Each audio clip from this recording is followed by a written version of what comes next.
Assalamualaikum warahmatullahi wabarakatuh. Alhamdulillahil qail fi kitabihil aziz. Qad aflaha man zakkaha wa qad khaba man dassaha. Allahumma fasalli wa sallim ala sayyidina wa maulana Muhammadinil fatih lima ughliq wal khatim lima sabaq. Nasiril haq bil haq wal hadi ila siratikal mustaqim. Sallallahu wasallam alaihi wa ala alihi wa sahbihi haqqa qadrihi wa miqdarihil azim. Rabbi shrah li sadri wa yassir li amri warfa' li qadri wahlul 'uqdatam min lisani yafqahu qawli wahdi qalbi wasaddid lisani bijahi sayyidina wa maulana Muhammadin sallallahu alaihi wa alihi wasallam. Amma ba'd. Alhamdulillah, yang sama-sama kita hormati segenap pemuka masyarakat, pemuka agama, dan juga jajaran pengurus Masjid Baitur Rahman, Bapak Ibu, para jamaah salat subuh yang dirahmati oleh Allah Subhanahu wa taala. Alhamdulillah, kita bersyukur kepada Allah karena dengan limpahan rahmatnya, karunia-Nya, dan juga kekuatan taufiknya, pagi hari ini kita menjadi begitu ringan langkah kaki dan juga lapang hati untuk bisa sama-sama hadir melangkahkan kaki kita ke masjid yang kita cintai ini dalam rangka menjalankan dan menunaikan pelaksanaan salat subuh secara berjamaah yang insya Allah mudah-mudahan dicatat oleh Allah, diabadikan oleh Allah sebagai amal soleh kita, sebagai bekal yang terbaik bagi kita saat nanti kita kembali kepada Allah Subhanahu wa taala. Insyaallah, amin ya rabbal alamin. Ya. Karena sejatinya apapun yang kita lakukan dari kebaikan bagi kita umat Nabi Muhammad sallallahu alaihi wasallam tidak terbatas untuk kebahagiaan kita di dunia saja. Tapi yang paling pokok, yang paling utama itu kesemuanya kita lakukan adalah dalam rangka persiapan kita untuk menghadap kepada Allah Subhanahu wa taala. Wa tazawwadu fa inna khairaz zadit taqwa. Allah berfirman dalam Al-Qur'an, berbekalah kalian, kata Allah. Maka sesungguhnya bekal yang terbaik saat nanti kalian kembali kepada Allah tiada lain adalah ketakwaan kalian kepada Allah Subhanahu wa taala. Karena itu langkah-langkah kaki yang kita tujukan ke masjid ini, ya, gerakan-gerakan kita dari pelaksanaan ibadah sholat, munajat kita yang kita ucapkan, zikir-zikir yang kita lantunkan, ini kesemuanya adalah upaya kita untuk mengumpulkan sedikit demi sedikit dari poin-poin kebajikan akhirat yang kita harapkan nanti bermanfaat dan berguna dan menjadi bekal kita saat kita menghadap kepada Allah. Ya, jadi bukan hanya sekedar untuk mendapatkan ketentraman hati ketika di dunia. Kalau itu sudah pasti Allah akan berikan bagi mereka-mereka yang selalu ingat kepada Allah. Ala bidzikrillah tatmainnul qulub. Dengan selalu ingat kepada Allah, jiwa pasti tenang. Namun sejatinya yang kita harapkan ya dari semua amalan yang kita lakukan ini adalah walal akhiratu khairul laka minal ula. Sungguh kehidupan di negeri akhirat itulah lebih baik bagimu daripada kehidupan di dunia. Jadi yang kita kejar, yang kita targetkan, yang kita upayakan adalah kebahagiaan kelak di akhirat. Ya, banyak orang hidup di dunia ini ya lalai, bahkan lalai di dalam sholatnya, lalai di dalam zikirnya, lalai di dalam sujudnya, ya, lalai di dalam puasanya, lalai saat dia membaca Al-Quran. Ya. Kenapa? Karena banyaknya awaik, banyaknya potensi-potensi alfa ghaflah yang membuat dia lupa kepada Al-Ma'bud, membuat dia lupa kepada siapa yang ia sembah, siapa yang dia ingat, siapa yang dia sujudi, siapa yang dia jalankan perintahnya saat dia berpuasa dan lain sebagainya. Karena itu peran dari para nabi, para rasul yang kemudian diwariskan kepada para ulama, kemudian para ulama tersebut ya, melalui majelis-majelis ilmu mereka, melalui karangan-karangan mereka, nasihat-nasihat mereka mengingatkan kepada kita kesemuanya agar jangan sampai kita masuk dalam kelompok al-ghafilin, kelompok orang-orang yang lalai ya. Bagaimana pula dengan mereka-mereka yang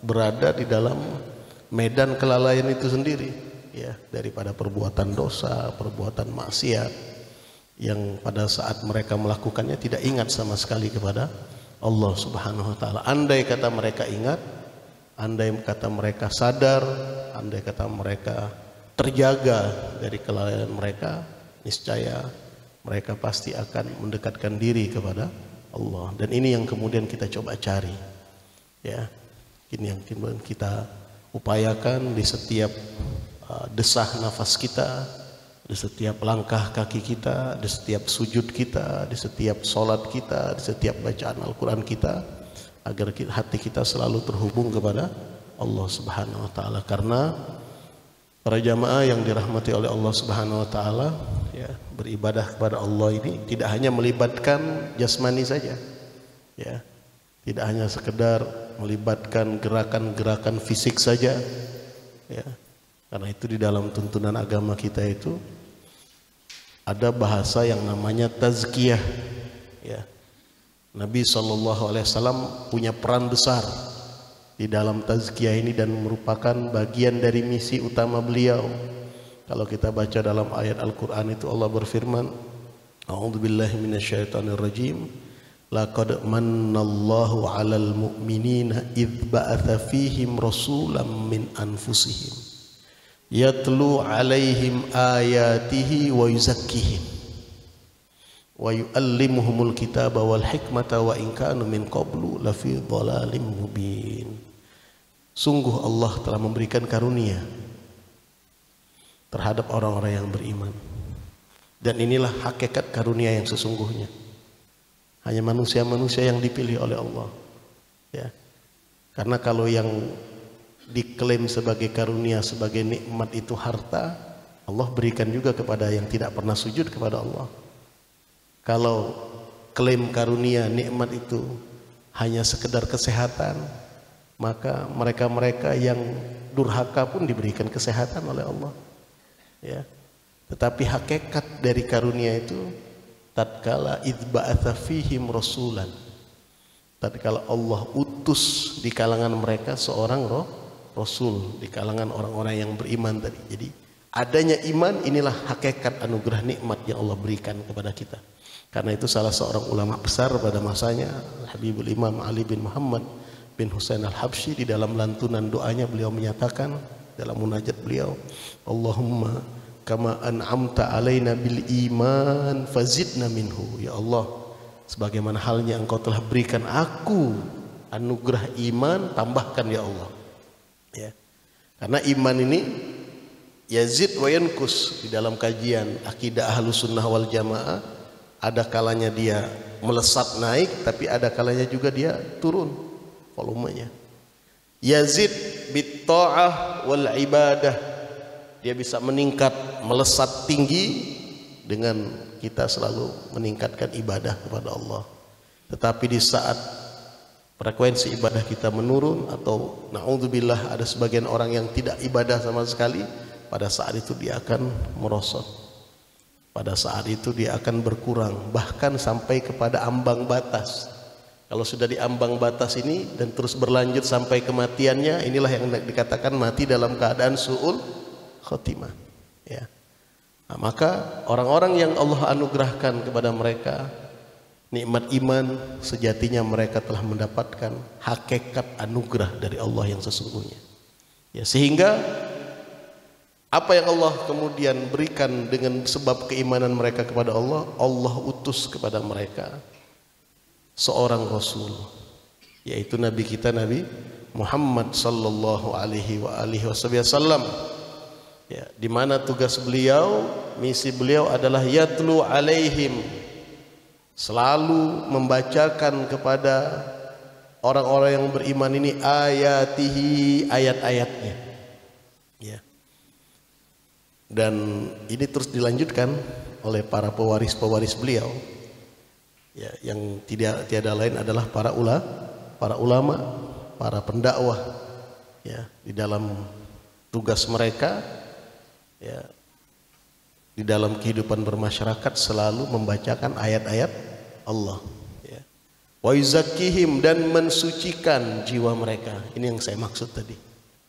Ya. Jadi harus mempunyai tujuan yang luhur, ya, tazkiyah, mensucikan jiwa. Jadi bukan hanya sekedar menghafal teks, hanya sekedar membaca kajian-kajian, hanya sekedar mengakses kulit luar, tapi juga harus merasakan nilai-nilai tazkiyah yang kalau kemudian dalam tradisi kajian ulama ahli sunnah wal jamaah, tazkiyah ini adalah upaya mensucikan jiwa, ya, dari segala macam ru'unat, dari segala macam kotoran-kotorannya, debu-debunya, dan kemudian menghiasinya dengan sifat-sifat yang mulia. Ini yang disebut dengan tazkiyah, ya, mensucikan jiwa dan menghiasinya. Nah, karena pada diri manusia itu, ya, dinamakan manusia yang seutuhnya itu kan karena dia punya raga dan jiwa. Ya, raganya itu dari ujung rambutnya sampai ke ujung kakinya. Ya, nah, jiwanya itulah yang kemudian merupakan inti dari hakikat kemanusiaannya. Nah, yang dalam hal ini muara utamanya adalah hatinya. Nah, hatinya inilah yang kemudian menjadi objek tazkiyah. Nabi SAW ajarkan kita berzikir, ajarkan kita sholat, ajarkan kita berpuasa, ajarkan kita baca Al-Quran. Itu bukan hanya sekedar untuk menyentuh raga saja, ya. Karena kalau yang disentuh cuma raga, ya, yang namanya raga kan punya keterbatasan, ya. Seperti umpamanya beliau pernah menyatakan tentang puasa, ya. Beliau menyatakan kam min shaimin laisa lahu min siyamihi illal ju'wal, atau berapa banyak orang yang berpuasa tidak dapat apa-apa kecuali hanya apa? Hanya lapar dan dahaga. Kenapa? Karena yang disentuh oleh puasanya itu baru di level apa? Level raga saja. Yang namanya raga ketika nggak makan ya lapar, ketika tidak minum ya haus.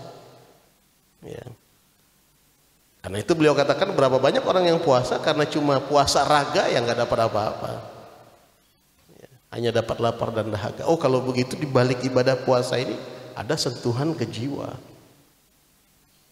Qad aflaha man zakkaha wa qad khaba man dassaha. Sungguh beruntung mereka-mereka yang mensucikan jiwanya. Artinya puasa kita itu harus betul-betul sampai mensucikan jiwa kita dari segala macam ru'unat, dari segala macam adnas, segala macam kotoran-kotorannya.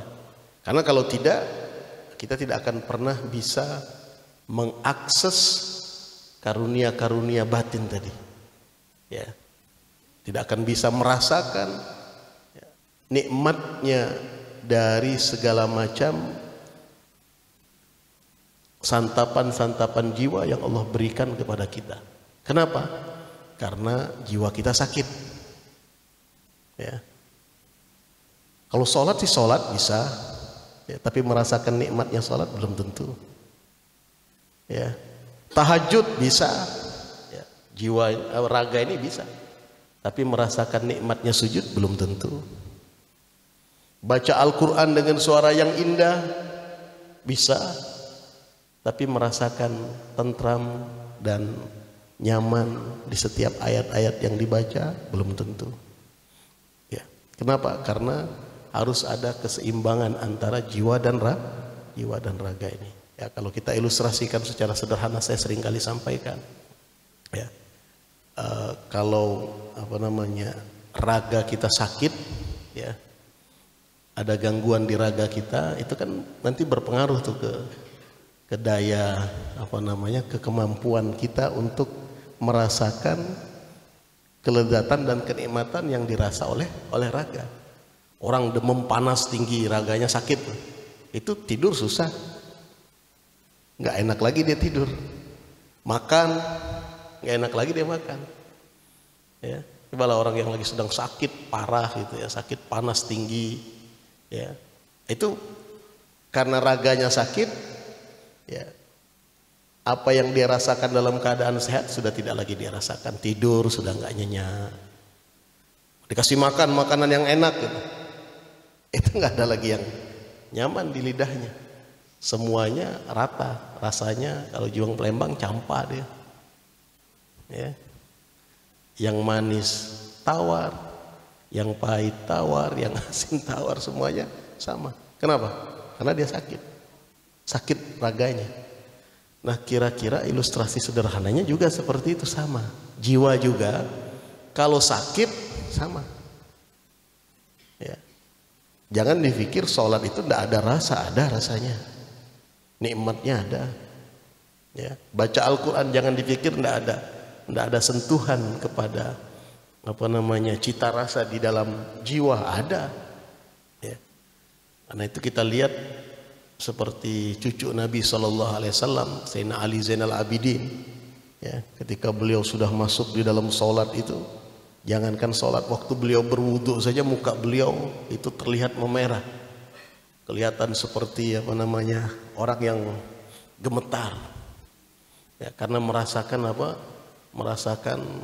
saat berwudu itu berhadapan dengan Allah, ya.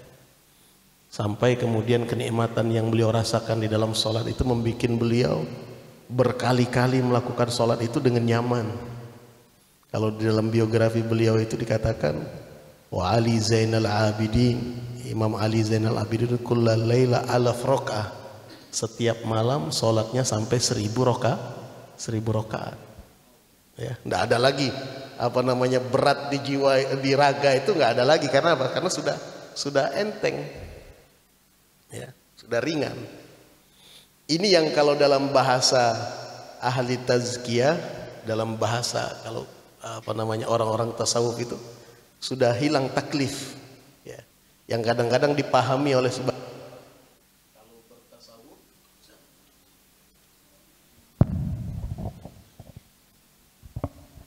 kalau belajar ilmu tasawuf, kalau menjadi orang yang ahli ma'rifah, itu terangkat perintah, tidak lagi mendapat beban. Nah, ini keliru. Maksudnya terangkat beban itu dia sudah tidak lagi merasa terbebani di dalam beribadah. Ya. Bukan malah justru tidak beribadah. Ya. Kadang ada sebagian orang baru belajar tazkiyah, baru belajar tasawuf dikit udah ma'rifah, ngerasa wah udah nggak perlu lagi sholat saya udah levelnya beda. Begitu, nggak lagi ikut Jumatan, saya Jumatannya di Masjidil Haram, nggak level lagi di Baitur Rahman. Gitu. Ya. Enggak. Justru semakin dia ma'rifat, semakin dia tingkatnya tinggi di dalam pensucian jiwanya, semakin dia getol, semakin dia meningkat di dalam ibadah. Nabi saja, Nabi ini contoh yang paling sederhana.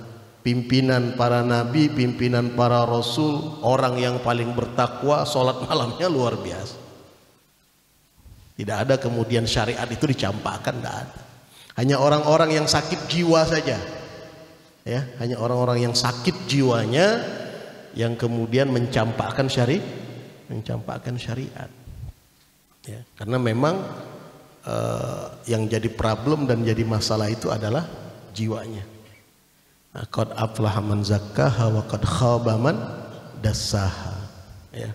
Jadi menjadi sangat penting, ya, belajar tentang bagaimana kita memproses tazkiyah di dalam diri. Yang kalau dalam disiplin ilmu agama kita ini disebut dengan ilmu ihsan. Ya, produknya adalah ilmu tasawuf atau ilmu tazkiyah. Kalau Islam itu melahirkan produk ilmu fikih. Ya, rukun agama kita itu kan 3 tuh. Ya. Rukun agama kita itu rukun Islam, rukun iman, dan rukun ihsan. Ini berangkat dari peristiwa yang terjadi pada masa Nabi SAW ketika beliau sedang duduk bersama para sahabat. Tiba-tiba ada seorang laki-laki yang berpenampilan pakaian putih bersih, rambutnya hitam pekat tapi rapi. Tidak, ini orang-orang asing, nggak ada yang kenal, ya, nggak ada yang kenal kepada orang ini.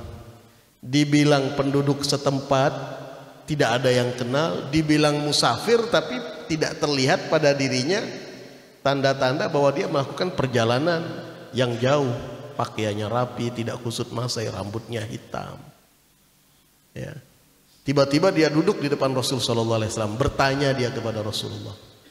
Yang menjadi materi pertanyaannya tentang Islam, iman, ihsan, dan hari kiamat.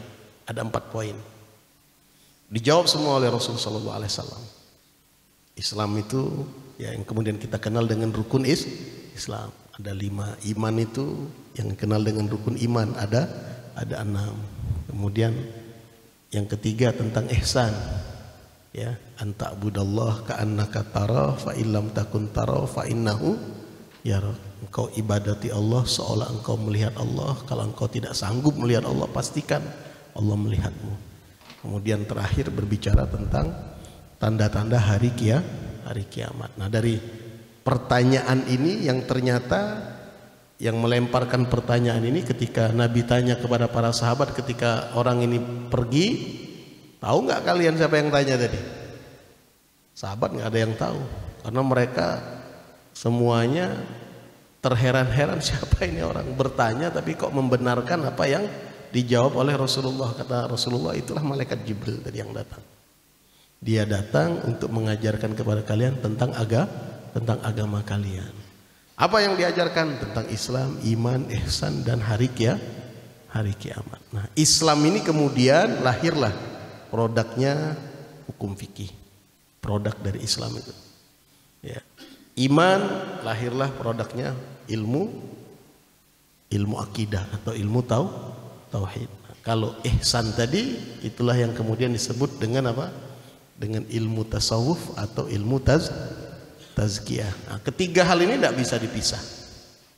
Ya, ketiga hal ini tidak bisa dipisah, harus dipelajari secara bertahap. Ya, satu sama lain saling memperkuat, dan inilah yang kemudian ketika kita pelajari secara utuh, fisil mikafah, Islam kita kafah namanya. Ya, jadi tidak hanya sekedar mengejar fikih saja, keyakinan kepada Allah lemah, atau fikih dan akidah kuat tetapi tidak berakhlak, ya, ini juga keliru. Nah, yang menjadi bagian utama dari kesemuanya itu adalah tentang masalah ihsan tadi. Ya. Nah, ini menjadi sangat penting para jamaah yang dirahmati oleh Allah Subhanahu Wa Taala agar ibadah-ibadah yang kita lakukan memang betul-betul bermakna. Ya. Nah, karena itu para ulama menyatakan tasawuf ini atau tazkiyah ini adalah ilmu yang mempelajari seluk-beluk tentang hati. Bagaimana membersihkan hati dan kemudian menghiasinya. Yang paling utama itu membersihkannya dulu tuh. Ya, bersihkan dari segala macam kotoran, penyakitnya, diterapi, dikasih obat, ya. Nah, kalau sudah selesai bersih, baru kemudian nanti dihiasi dengan akhlak-akhlak yang terpuji, ya. Karena kalau kita hanya memprioritaskan ibadah lahir tapi mengabaikan yang batin ini, itulah nanti jadinya produknya iblis itu.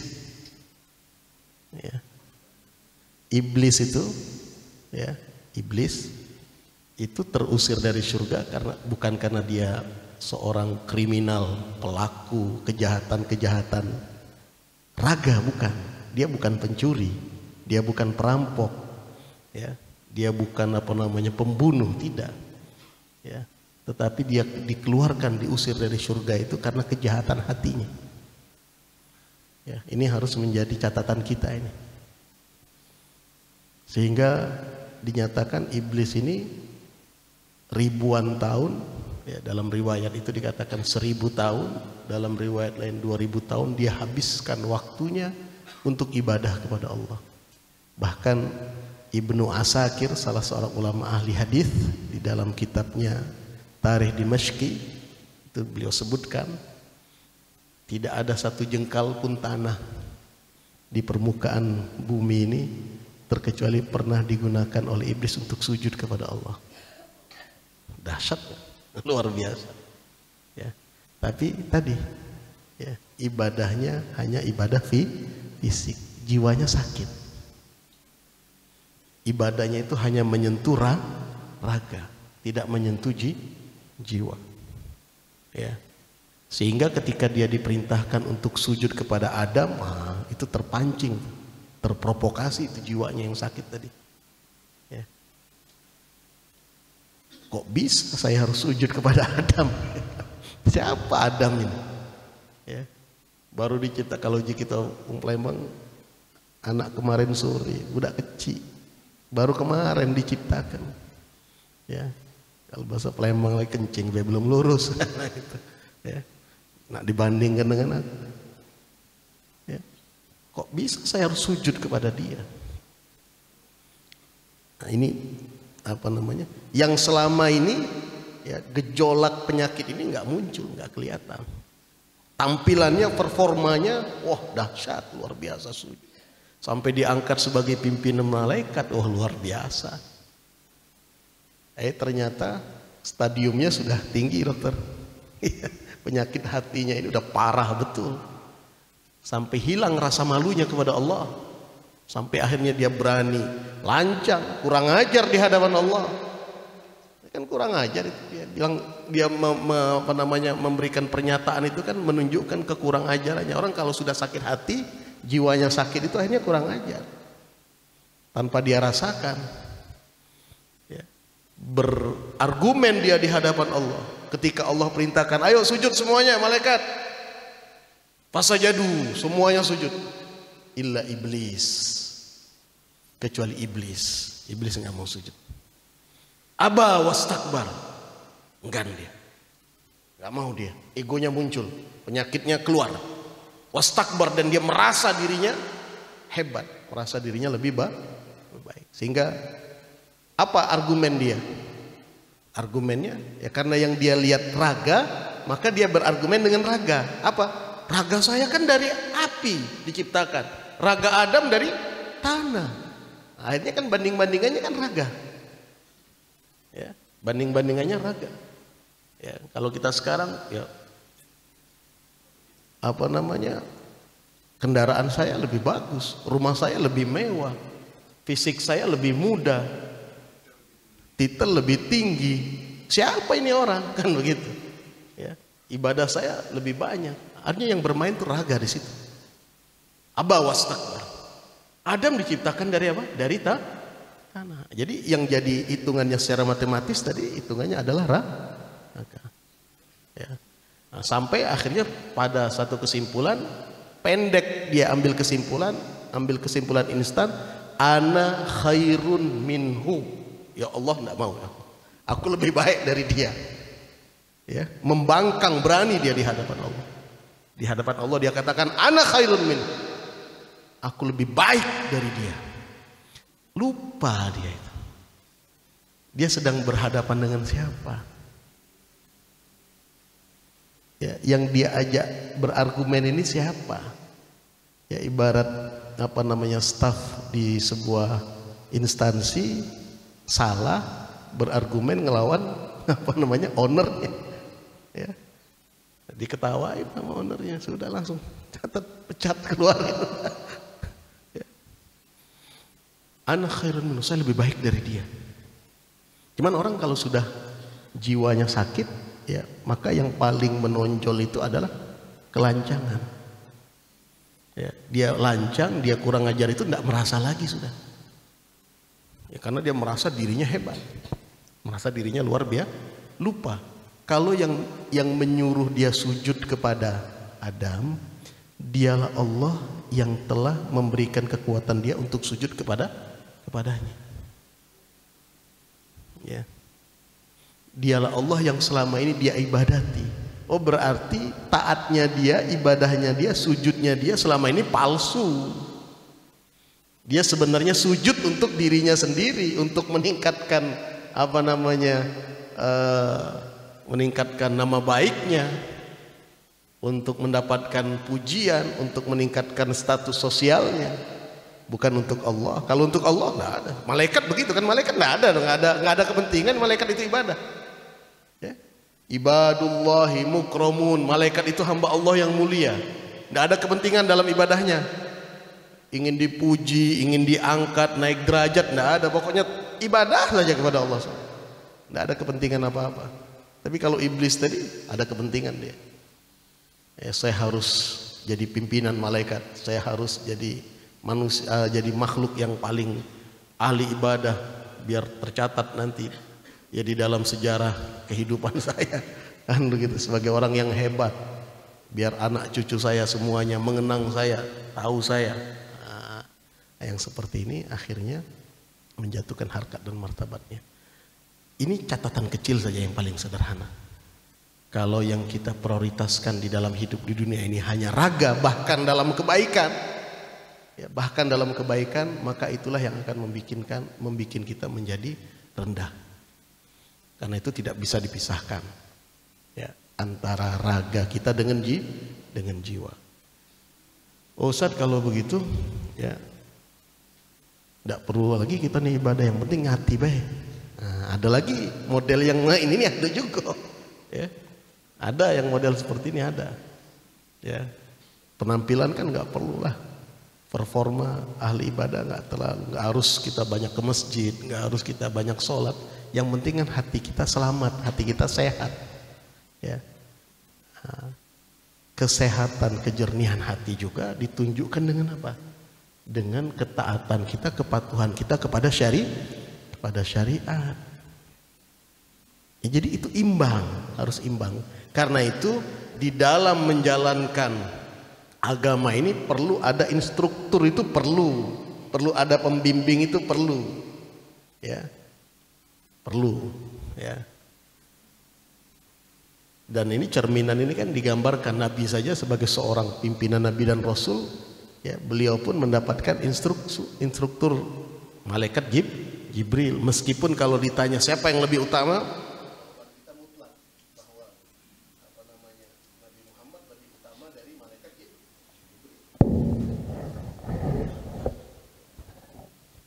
Nah, jadi kita pun juga dalam beribadah, beragama juga sama seperti itu, ya. Fas'alu ahlad dzikri, bertanyalah kalian kepada siapa? Orang yang ingat. Ahlad dzikri di sini bukan hanya orang yang banyak zikir, orang yang kenal Allah, yaitu para ulama yang ngerti, yang paham, ya. Jadi perjalanan ibadah kita ini memang panjang, ya, dan tidak dibatasi oleh umur, ya. Karena itu tidak ada masalah. Terus belajar itu tidak ada masalah, ya. Nah, semakin kita serap pengetahuan, semakin kita sering hadir majelis, semakin banyak materi-materi yang kita dapatkan, itu akan menjadi bekal bagi kita, khususnya dalam perjalanan spiritual kita menuju kepada Allah Subhanahu wa taala, ya. Nah, ini yang saya sampaikan, mungkin dasar-dasar saja, ya, untuk memberikan dasar bagi kita sebagai bahan renungan, ya. Jangan kita kemudian sudah merasa cukup dengan ibadah lahiriah kita, jangan kita sudah merasa lebih baik hanya dengan rajinnya kita ibadah. PR kita masih panjang, tapi juga tidak membuat kita putus asa. Umur aku lah sudah sekian, rasanya tidak ada tercapai lagi yang model itu, jangan. Ya, itu tukang sihirnya Firaun belum pernah sujud dia kepada Allah. Ya, dengan satu kali sujud, cuman di akhir hayatnya dia beriman kepada Nabi Musa. Belum banyak ibadah dia, belum banyak tahajud, belum banyak puasa, tapi akhir hidupnya husnul khatimah. Itu yang kita kejar itu. Kita pun juga demikian. Tidak ada kata terlambat, tidak ada. Ya, yang penting walladzina jahadu fina lanahdiyanahum subulana. Yang penting tunjukkan kesungguhan kita. Ya, sungguh-sungguh di dalam ibadah. Ya. Ada masjid, datangi sholat berjamaah. Ada kajian Al-Quran, belajarlah kita Al-Quran. Ada majelis ilmu, hadir kita majelis ilmu. Nah, nanti di situ kita akan lihat mana kekurangan kita perbaiki. Iya. Tapi yang ingin saya berikan gambaran kepada kita secara global itulah kehidupan beragama kita tidak boleh lepas, harus seimbang antara zahir dan batin, jiwa dan raga. Ya. Nah, mengenai berapa persentase yang kita dapatkan nanti itu karunia dari Allah. Ya, tidak usah terlalu kemudian kita risaukan. Kalau memang itulah kadar yang Allah berikan, alhamdulillah. Kita bisa melangkahkan kaki ke masjid setiap subuh, itu nikmat dari Allah.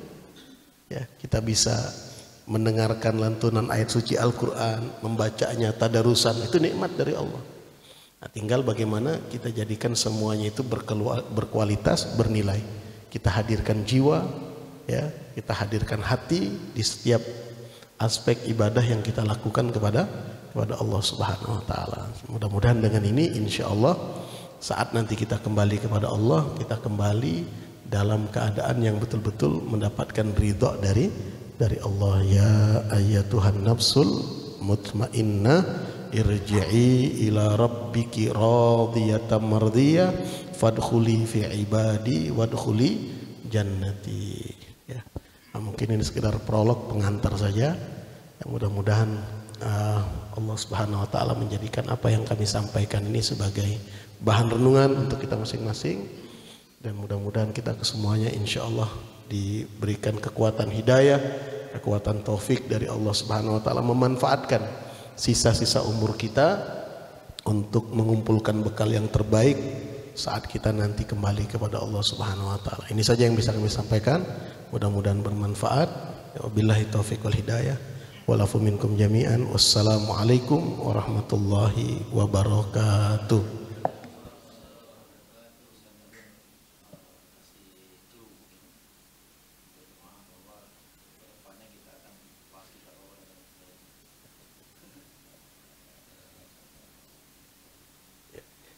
Jadi saya sampaikan ini karena memang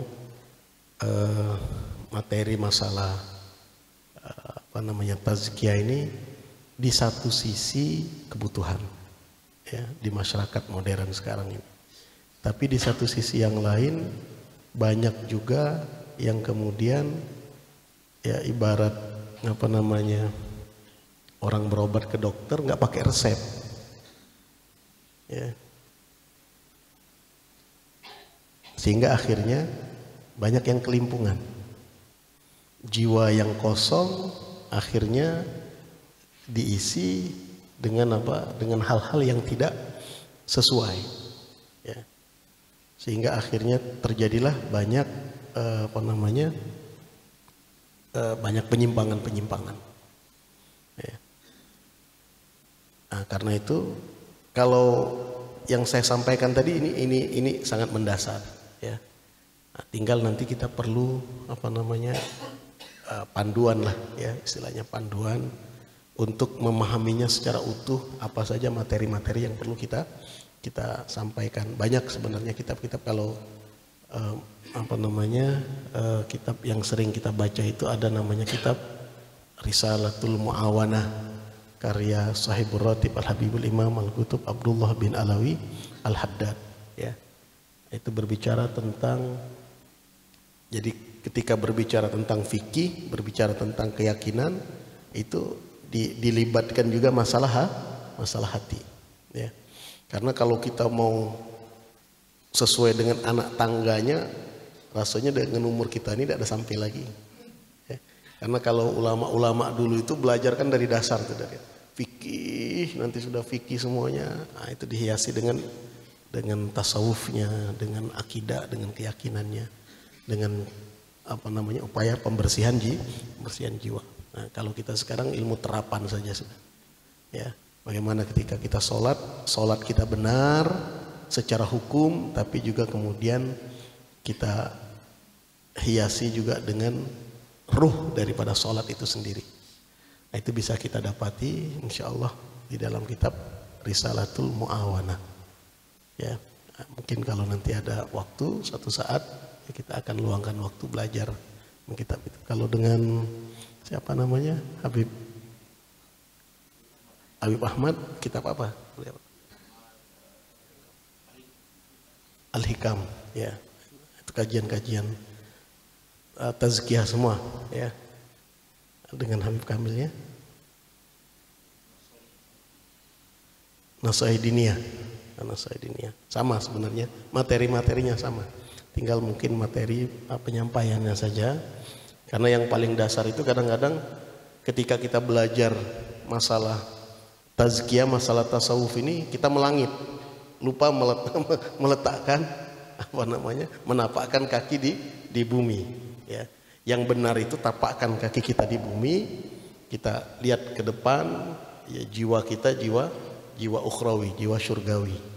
Itu yang paling penting. Tapi kaki nggak boleh terangkat, nggak boleh lupa bahwa kita masih di bumi. Ya. Jangan sampai seperti yang tadi saya sampaikan, belajar dia tasawuf, belajar dia ma'rifat, belajar dia masalah tazkiyah, dia lupa bahwa dia masih harus tetap berpegang teguh dengan syariat. Nah, sehingga akhirnya yang dia lihat dari tasawuf, tazkiyah itu hal-hal yang bersifat halusinasi, ya. Kalau bahasa anak muda sekarang halu dia, ya.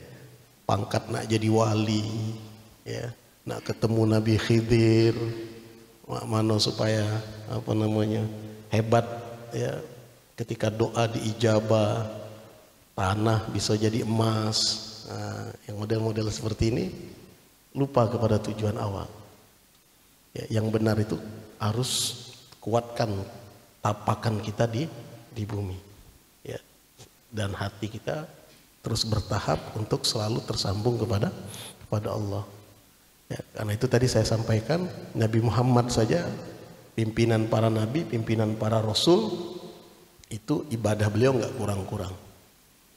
Tahajud beliau, sholat beliau, nggak ada ceritanya beliau bahkan meninggalkan sholat berjamaah itu. Ya, terus beliau sholat berjamaah. Itu yang paling sederhana itu. Apalagi sampai meninggalkan sholat 5 waktu. Jadi kalau ada orang yang mengaku ma'rifatnya tinggi, tasawufnya tinggi, sudah nggak lagi kemudian ke masjid, sudah nggak lagi sholat berjamaah, atau kemudian sudah nggak perlu lagi sholat, nah ini hati-hati. Berarti ada yang salah. Karena imam kita, ya, panduan kita, nabi kita, teladan kita tidak seperti itu mengajar. Ya. Itu tadi yang saya sampaikan.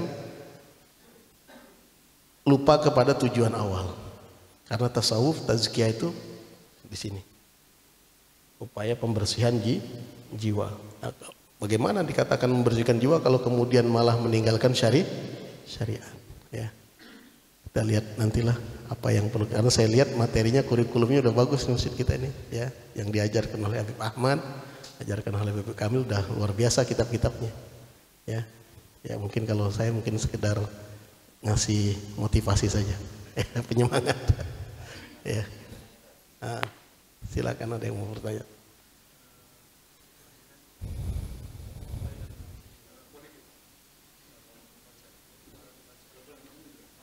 Kenapa? Kenapa?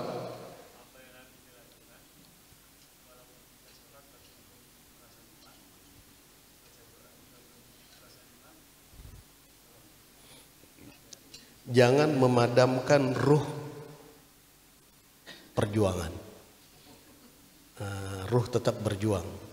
Disitulah, karena disitu Allah nilai proses yang kita lakukan. Jangan kemudian kita nikmati kealfaan kita atau kita abaikan, kita anggap sudah selesai sampai di situ. Ya. Orang sakit dia pasti kepengen sembuh. Ya. Nah, dia harus terus dimotivasi. Nah, kita pun juga demikian. Sholat belum merasakan nikmat, baca Quran belum merasakan nikmat. Maka kita terus harus berupaya. Jangan padamkan ruh dari perjuangan kita. Walladzina jahadu fina. Ya. Orang-orang yang selalu berusaha di jalan kami. Ya. Maka salah satu bentuk perjuangan kita tadi adalah dengan belajar, hadir majelis. Karena ya, sering ya dari pengalaman yang kita dapati dari para audiens, dari para jamaah-jamaah majelis, itu rezeki nikmat itu nikmat itu kan rezeki juga tuh, nikmat baca Al-Quran, nikmat merasakan nikmat di saat itu, rezeki dari Allah, karunia dari itu tidak jarang didapati karena dia hadir di majelis-majelis seperti ini. Ya, sekali saja dia dicicipi itu luar biasa rasanya.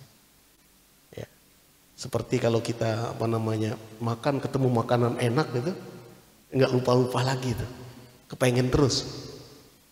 Nah, kuncinya tadi satu, jiwa kita harus sehat. Jiwa kita harus sehat. Nah, kita perlu kemudian berupaya untuk membersihkannya. Ya, jangan kemudian melakukan pembiaran. Sudah jadilah ada apa-apa. Nah, jangan, istilah ada apa-apa itu jangan. Ya, karena kalau kita biarkan, kita abaikan, kualitas kita akan berhenti sampai di situ. Ya, dengan kita merasa kurang, ya Allah, aku belum ngerasa kenikmat sholat, mak mano ini ya Allah, minta kita kepada Allah, ya Allah, jangan matikan aku sebelum aku merasakan nikmat ibadah kepadamu, ya Allah.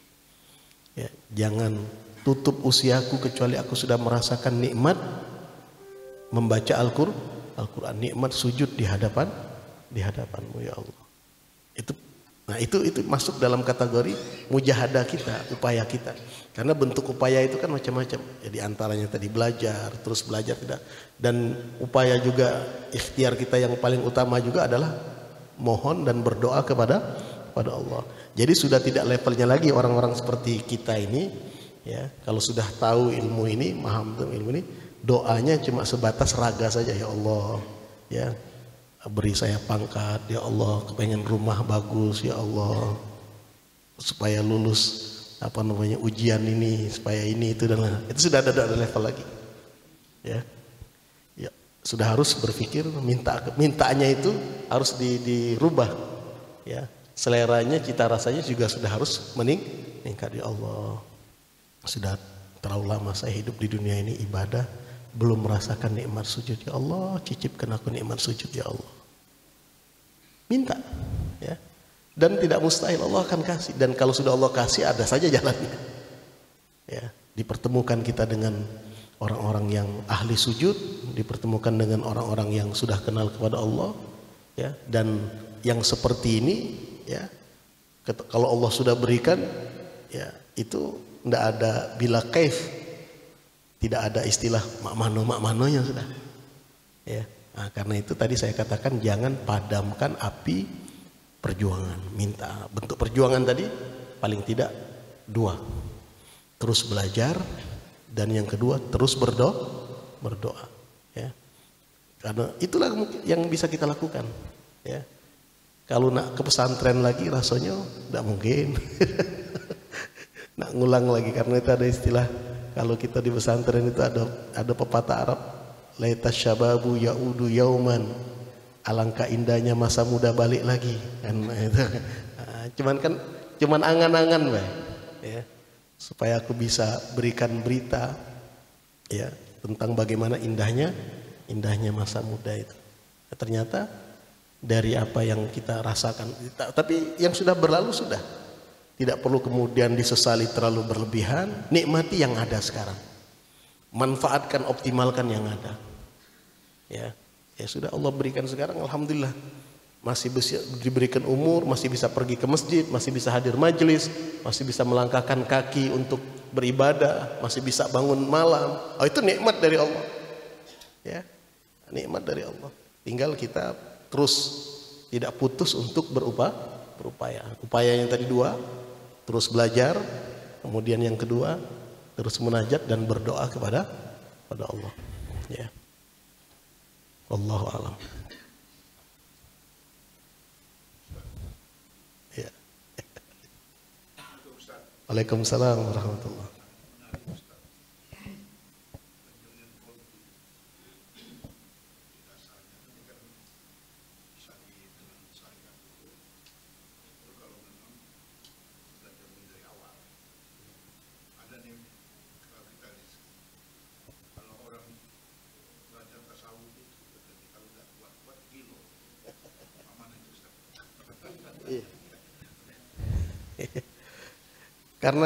Karena tidak sesuai dengan tahapannya, ya.